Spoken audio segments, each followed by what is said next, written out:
Hello दोस्तों, मैं प्रदीप एक बार फिर आपका अपने YouTube channel trip up classes में बहुत बहुत स्वागत करता हूं। दोस्तों, जैसा कि आप अगले वीडियो में आप पढ़े थे, गुण स्वर संधि। गुण स्वर संधि किसे कहते हैं? गुण स्वर संधि का मतलब ये होता है कि जब अ अथवा आ के बाद हर्ष अथवा दीर्घ ई उ री आए तो वह किस में परिवर्तित हो जाता है? ए ओ अर में परिवर्तित हो जाता है। इतनी चीजें शायद आप समझ चुके होंगे। आज हम लोग पढ़ेंगे वृद्धि स्वर संधि। वृद्धि का मतलब क्या होता है? बड़ा। वृद्धि स्वर संधि, वृद्धि का मतलब क्या होता है? बड़ा होता है। तो वृद्धि स्वर संधि आज हम पढ़ेंगे। तो देखेंगे आप, मैंने ये सोचा कि पहले परिभाषा न लिखें, आपसे खुद ही परिभाषा निकलवाने का प्रयास करें। तो आप देखेंगे कैसे होता है इसका, ये कैसे होता है इसको देखेंगे। जब प्रथम पद का अंतिम वर्ण चाहे आ हो चाहे आ हो, इसका मेल यदि ए या ऐ से होगा तो परिवर्तन किस में होगा? ऐ में परिवर्तन होगा। यदि अ प्रथम पद का अंतिम वर्ण अ हो या आ हो तो इसका अगर मेल किससे हो? ओ से हो या औ से हो तो परिवर्तन किस में होगा? वृद्धि है, वृद्धि का। इन सब में परिवर्तन नहीं होगा, बड़े वाले में परिवर्तन होगा। तो परिवर्तन किस में होगा? औ में परिवर्तन होगा। बस इतना ही है इसमें पूरा कॉन्सेप्ट, और कुछ है नहीं। अगर इसकी परिभाषा बनानी होगी तो आप कैसे बनाएंगे? जब प्रथम पद का अंतिम वर्ण अ अथवा आ का अथवा आ हो, ऐसे भी आप लिख सकते हैं कि जब अ अथवा आ का मेल ए ऐ से होगा तो ऐ हो जाएगा, ओ औ से होगा तो औ हो जाएगा। तो आज इसकी एकदम शॉर्टकट परिभाषा हम लोग लिखेंगे। लिखिएगा, जब जब अ अथवा आ का मेल, जब अ अथवा आ का मेल मेल ए अथवा ऐ से हो, ए अथवा ऐ से होता है तो ऐ हो जाता है। तो क्या हो जाता है? ऐ हो जाता है।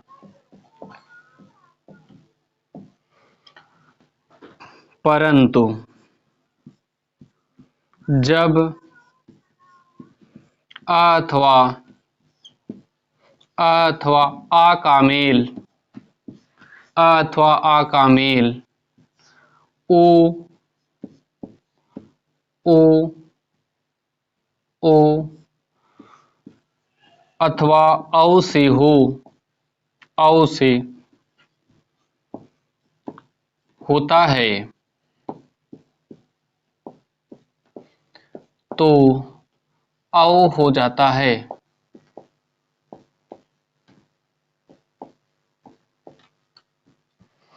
ठीक, कुछ नहीं है इसमें। आप देखेंगे जब जब क्या होगा? अ अथवा आ का मेल ए ऐ से होगा तो ऐ हो जाएगा, और ओ औ से होगा तो औ हो जाएगा। यानी जब अ अथवा आ का मेल ए ऐ से होता है तो ऐ हो जाता है। परंतु जब अ अथवा आ का मेल ओ औ से होगा तो क्या हो जाएगा? औ हो जाएगा। इसमें परिवर्तित होगा और ये इसमें परिवर्तित होगा।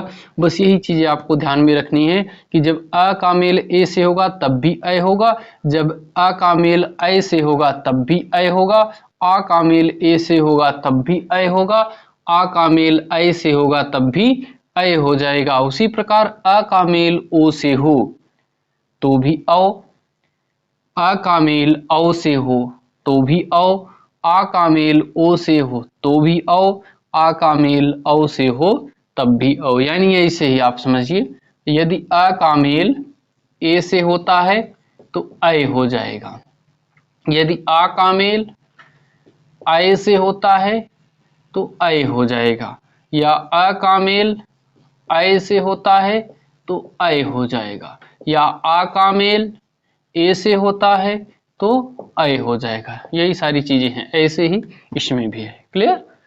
बातें समझ में आई आई होगी आपको। आगे चलते हैं।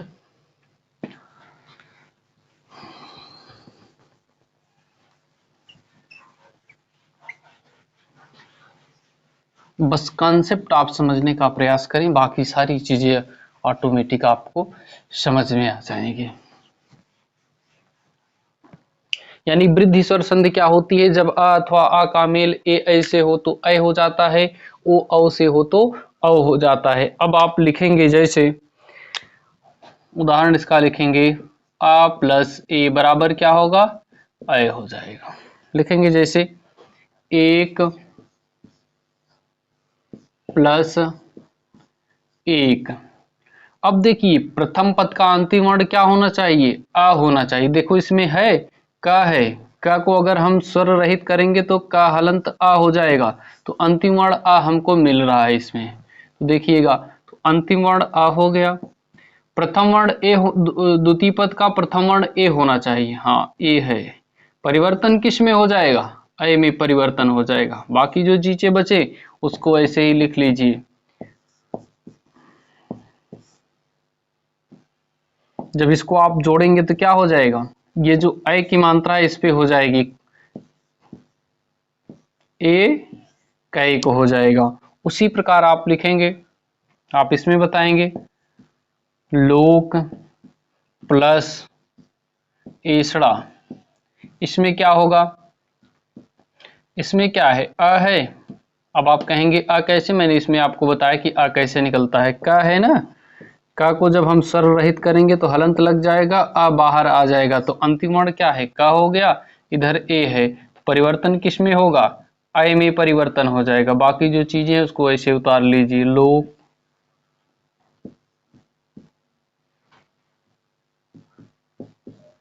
बराबर क्या हो जाएगा?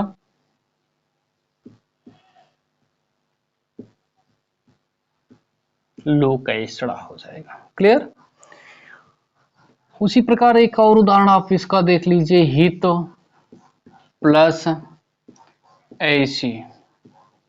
यहाँ पे आपको अ मिला, यहाँ पे आपको ए मिला, बराबर क्या हो गया? ऐ हो गया। तो क्या हो जाएगा? ये जो ए की मात्रा है इस पे हो जाएगी, बराबर हितैषी हो जाएगा। क्लियर? अब मान लीजिए यहाँ पे अगर आ हो जाए, सॉरी यहाँ पे ऐ हो जाए, तब भी परिवर्तन वही होगा। हाँ वही परिवर्तन होगा, देखेंगे कैसे।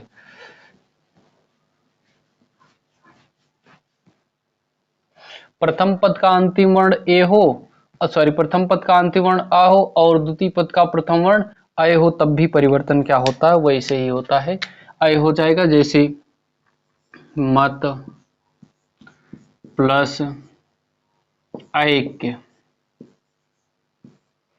इसमें क्या है? त है अंतिम वर्ण, इसमें प्रथम वर्ण क्या है? ए है। त को अगर हम स्वर रहित करेंगे तो यहाँ पे आ मिलता है और यहाँ पे ऐ मिलता है, तो ए और ऐ जब आपस में मिलेंगे तो ऐ ही होगा।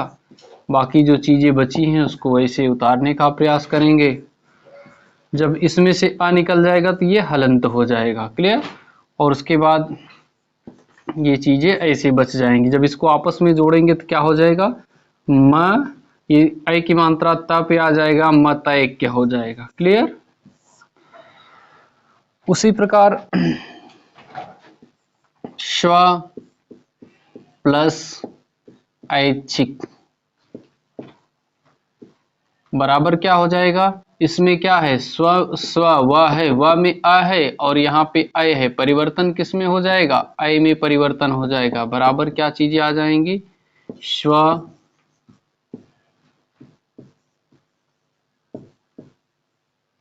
बराबर क्या हो जाएगा? स्वैच्छिक हो जाएगा।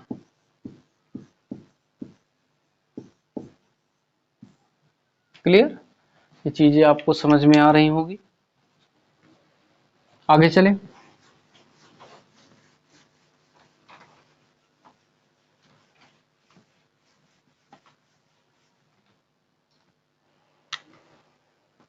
अब मान लीजिए यहाँ पहला पद आ हो और ये क्या हो? ए हो, तब भी किस में परिवर्तन हो जाएगा? ऐ में परिवर्तन होगा। कैसे होगा उसको देखते हैं। जैसे सदा प्लस एव। अब प्रथम पद का अंतिम वर्ण आप बताएंगे क्या है? दा है। दा दा दा के बाद आ आता है, इसमें आ है और इसमें क्या है? ए है। परिवर्तन किस में होगा? अय में परिवर्तन होगा। बाकी जो चीजें बची हैं उसको ऐसे उतार लीजिए। इसको जब आप जोड़ेंगे तो अय की मात्रा द पे हो जाएगी, तो अभी ये ऐसे हो जाएगा और ये चीजें बची इसको ऐसे लिख दिए, सदैव हो गया। क्लियर। उसी प्रकार वसुधा, वसुधा किसका पर्यायवाची है? पृथ्वी का। वसुधा प्लस एव, यहाँ पे ये प्रथम वर्ण है, ये प्रथम पद है, ये द्वितीय पद है। प्रथम पद का अंतिम वर्ण इसमें क्या है? धा है। धा यानी धा को जब स्वर रहित करेंगे तो हमको आ मिलेगा। क्या मिलेगा? आ मिलेगा। उसके बाद इसमें एव में क्या प्रथम वर्ण है? ए है। तो परिवर्तन किस में हो जाएगा? जब ये आपस में मिलेंगे तो अय में हो जाएगा। बाकी जो चीजें बची उसको वैसे लिख दीजिए।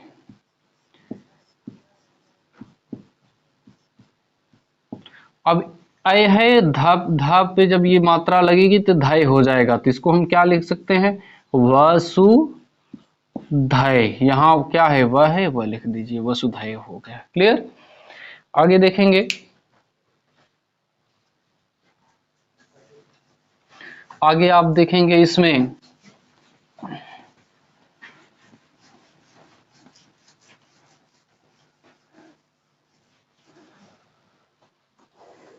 यहाँ पे जब प्रथम वर्ण आ हो और द्वितीय पद का प्रथम वर्ण क्या हो? अय हो, यानी प्रथम पद का अंतिम वर्ण आ, द्वितीय पद का प्रथम वर्ण अय हो, तब भी परिवर्तन किस में होगा?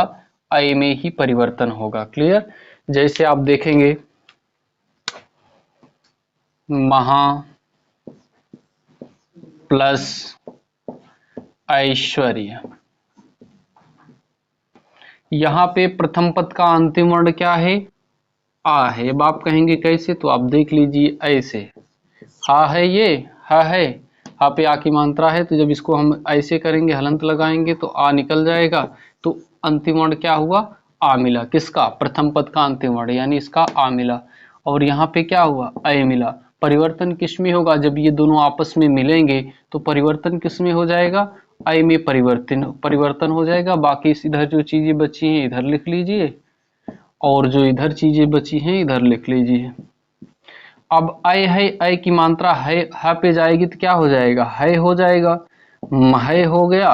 बाकी इधर जो चीजें बची इसको ऐसे उतार लीजिए, महेश्वरी हो जाएगा। क्लियर।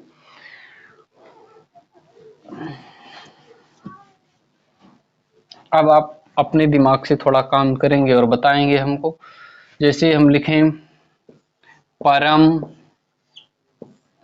प्लस ओजस्वी, परम प्लस ओजस्वी, इसमें आप बताएंगे कि इसमें क्या परिवर्तन होगा। परम, आप ऐसे इसको देखिए, प्रथम पद हो गया, अंतिम पद म है। म को अगर हम स्वर रहित करेंगे तो म पे हलंत लग जाता है, अ निकल जाता है। क्लियर। तो यहाँ पे प्रथम पद का अंतिम वर्ण आ हो गया और यहाँ पे ओ है। क्लियर। जब अ और ओ का मेल होगा तो किसमें परिवर्तन होता है? अ प्लस ओ। अभी मैंने आपको लिखाया था अ प्लस ओ, परिवर्तन किसमें होगा? औ में हो जाएगा। क्लियर। तो ये औ हो जाएगा। क्या हो जाएगा? औ हो जाएगा। बाकी जो चीजें बचे उसको ऐसे उतार लीजिए, जस्वी इधर, और इधर क्या बचा? परम। ये औ की मात्रा इस पे लग जाएगी म पे, तो लिखेंगे पर, म पे जब लगेगी तो मौ हो जाएगा। बाकी जो चीजें बची उसको ऐसे उतार लीजिए, परमज, परमौ जस्वी हो जाएगा। क्लियर। और देखेंगे जैसे,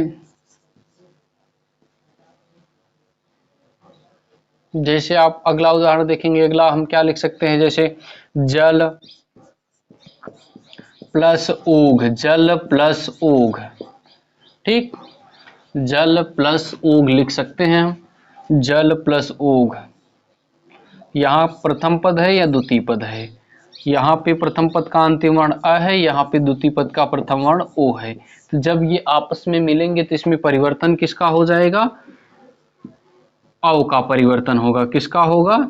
औ का परिवर्तन होगा। बाकी जब चीजें आप जोड़ेंगे तो क्या हो जाएगा? जलौघ। उसी प्रकार आप देखेंगे दंत प्लस ओष्ठ, दंत प्लस ओष्ठ। यहाँ प्रथम पद का अंतिम वर्ण क्या है? त है। त में क्या है? अ है। यहाँ पे ओ है। जब अ और ओ आपस में मिलते हैं तो किस में परिवर्तन होता है? औ में परिवर्तन होता है। जो चीजें बचे उसको ऐसे उतार लीजिए।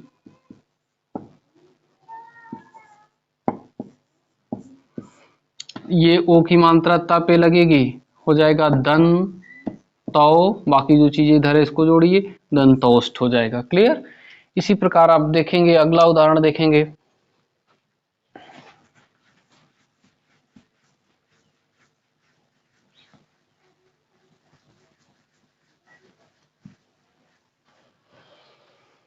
आगे देखेंगे, जैसे महा प्लस ओजस्वी।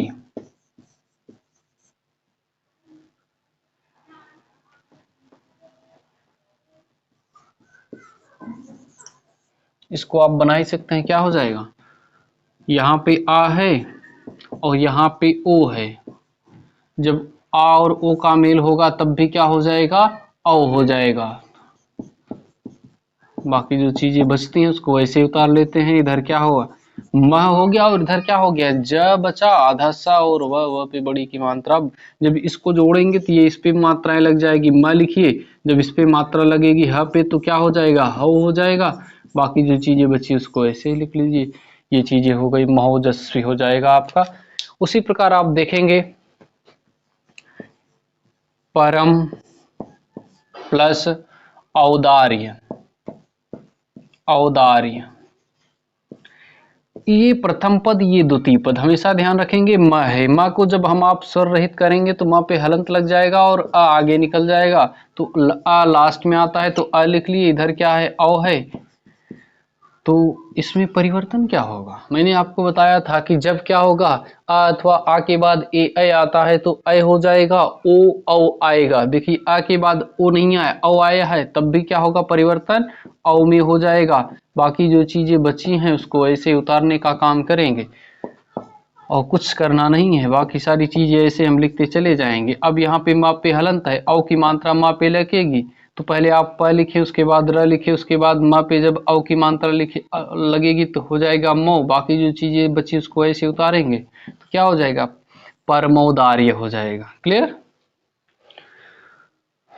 उसी प्रकार एक उदाहरण और आप देख लीजिए, जैसे महा प्लस औषधि। महा प्लस औषधि, क्या? औषधि। अब आप देखेंगे ये क्या है? आपका प्रथम पद है। ये क्या है? आपका द्वितीय पद है। तो यहाँ पे क्या है? प्रथम पद का अंतिम वर्ण आपको हा दिखाई दे रहा है। तो जब हा को आप स्वर रहित करेंगे तो ये क्या हो जाएगा? ह हो जाएगा और आ क्या होगा? पीछे चला जाएगा। तो यानी अंतिम वर्ण आ मिला और प्रथम पद का द्वितीय पद का प्रथम वर्ण औ मिला। जब आ का मेल औ से होगा तब भी क्या हो जाएगा? औ हो जाएगा। क्लियर? बाकी जो चीजें बची हैं उसको ऐसे ही हम उतार लेते हैं, कोई दिक्कत होती ही नहीं है। यहाँ पे आधा है तो हलंत लगा देंगे। अब यही औ की मात्रा ह पे चली जाएगी तो क्या हो जाए? यहाँ पे इसको लिखते हैं, म तो है, म तो पूरा है, म को पूरा लिख लिए। ह पे हलंत है तो ये जो औ की मात्रा है ह पे चली जाएगी तो क्या हो जाएगा? महौ हो जाएगा। बाकी जो चीजें बची हैं शधि लिख लीजिए, बराबर क्या हुआ? महोषध हुआ। तो प्यारे दोस्तों, आपको ये चीजें समझ में आई होंगी। जो चीजें आपको समझ में ना आई हो तो आप कमेंट सेशन में जरूर बता सकते हैं। एक चीजें और आप कमेंट सेशन में ये बताएंगे, संधि का जो निर्माण होता है कितने प्रकार से होता है? संधि का निर्माण कितने प्रकार से होता है? आपका प्रश्न है संधि का निर्माण। संधि का निर्माण मैंने आपको बताया था शुरू में, संधि का निर्माण कितने प्रकार से होता है? कितने प्रकार से होता है? संधि का निर्माण कितने प्रकार से होता है? नंबर एक ऑप्शन ए वाला ऑप्शन है 3, बी ऑप्शन है 5, सी ऑप्शन है 6, सी ऑप्शन है 6 और डी ऑप्शन है 8। ये प्रश्न, इसका उत्तर आप कमेंट सेशन में बताएंगे। क्योंकि इसमें संधि का प्रकार या संधि का भेद नहीं पूछा गया। संधि के प्रकार पे पूछता तो संधि 3 प्रकार की होती है। कौन कौन सी? आपकी स्वर संधि, व्यंजन संधि और विसर्ग संधि। अगर आपसे पूछे स्वर संधि के कितने भेद होते हैं तो 5 होते हैं, लेकिन यह पूछा है संधि का निर्माण कितने प्रकार से हो सकता है, वह प्रश्न पूछा गया है। मुझे आशा है कि आप कमेंट सेशन में इसको जरूर बताएंगे। तो प्यारे दोस्तों, आज के लिए इतना ही। यदि आप हमारे चैनल पे नए हैं तो प्लीज हमारे चैनल को सब्सक्राइब और शेयर करना ना भूलें, ताकि आने वाले नए नए जो भी कंटेंट्स हैं आपको सबसे पहले प्रोवाइड कराया जा सके। जय हिंद साथियों, आज के लिए इतना ही। जय हिंद।